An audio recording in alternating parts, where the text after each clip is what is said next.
Gigigil ako eh. Gago! Gigigil ako dito sa isang nag-comment sa atin mga boss. Napaka-judgmental mo naman. Sinabihan ba naman tayo mga boss na gamitin ko daw yung utak ko dahil dun sa nakita niya na nagpaputok tayo pababa.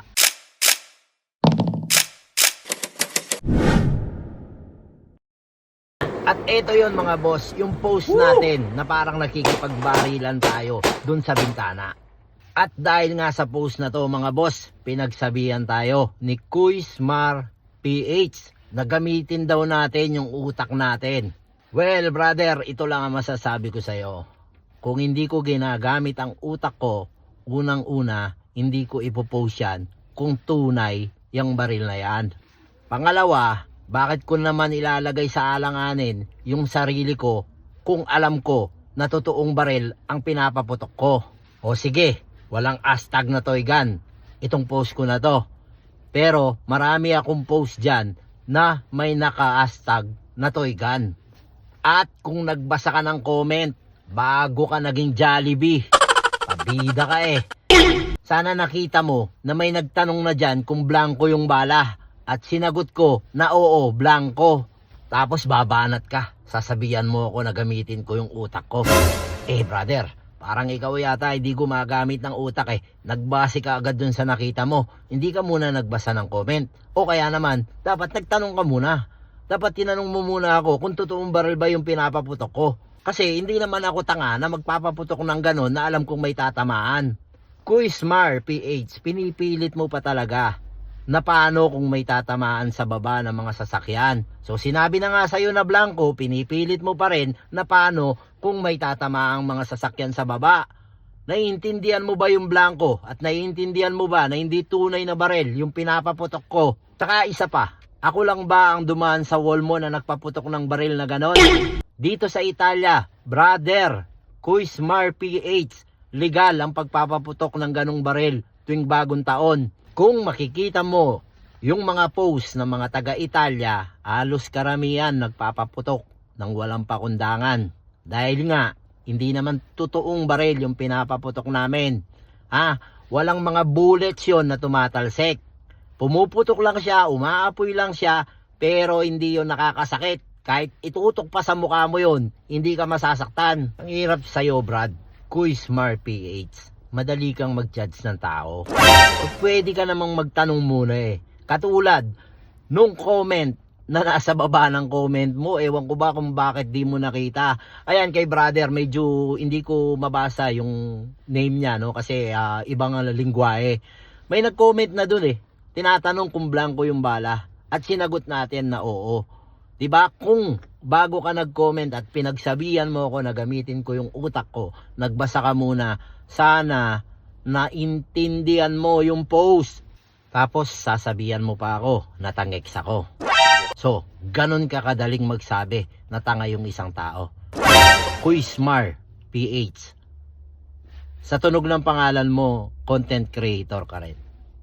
Siguro alam mo din na may mga content na scripted. Sa susunod, kapag hindi ka sigurado doon sa nakikita mo, magtanong ka muna.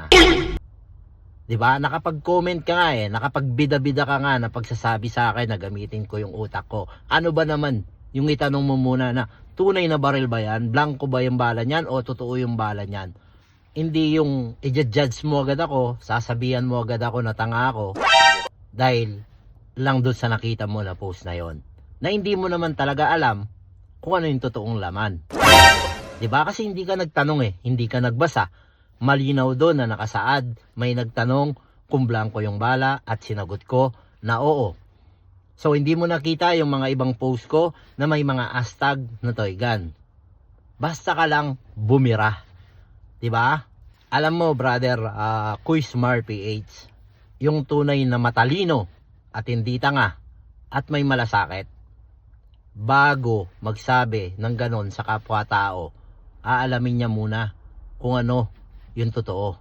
Hindi yung basta ka magsasabi ng tanga sa tao, basta mo i-judge yung tao, kasi lang dun sa nakita mo.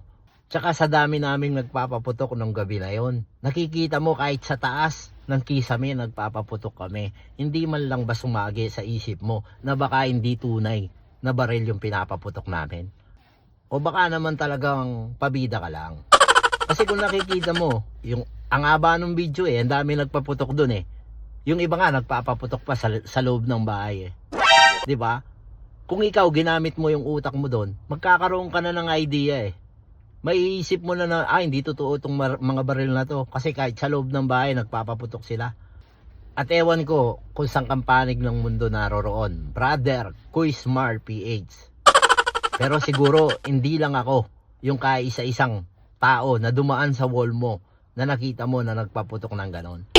Dahil karamihan ng mga Pilipino dito sa Italia, meron silang mga baril na blanco na ginagamit nila tuwing bagong taon.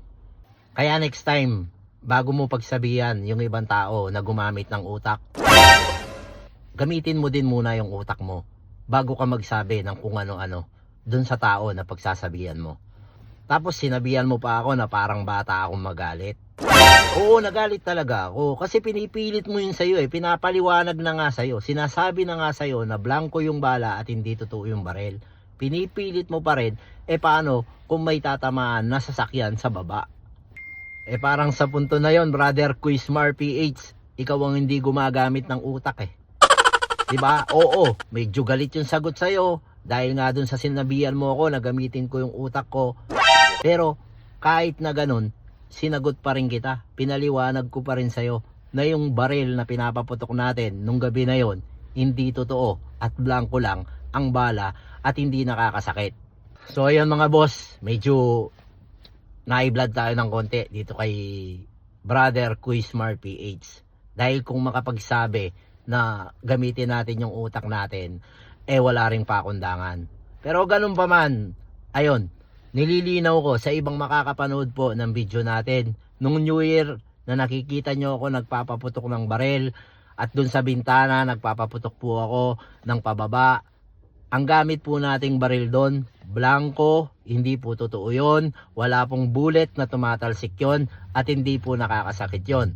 At yung baril po na yon, nabibili po dito sa Italia ng legal at nagagamit ng mga Pilipino dito kapag New Year. So yan lang mga boss. See you next vlog.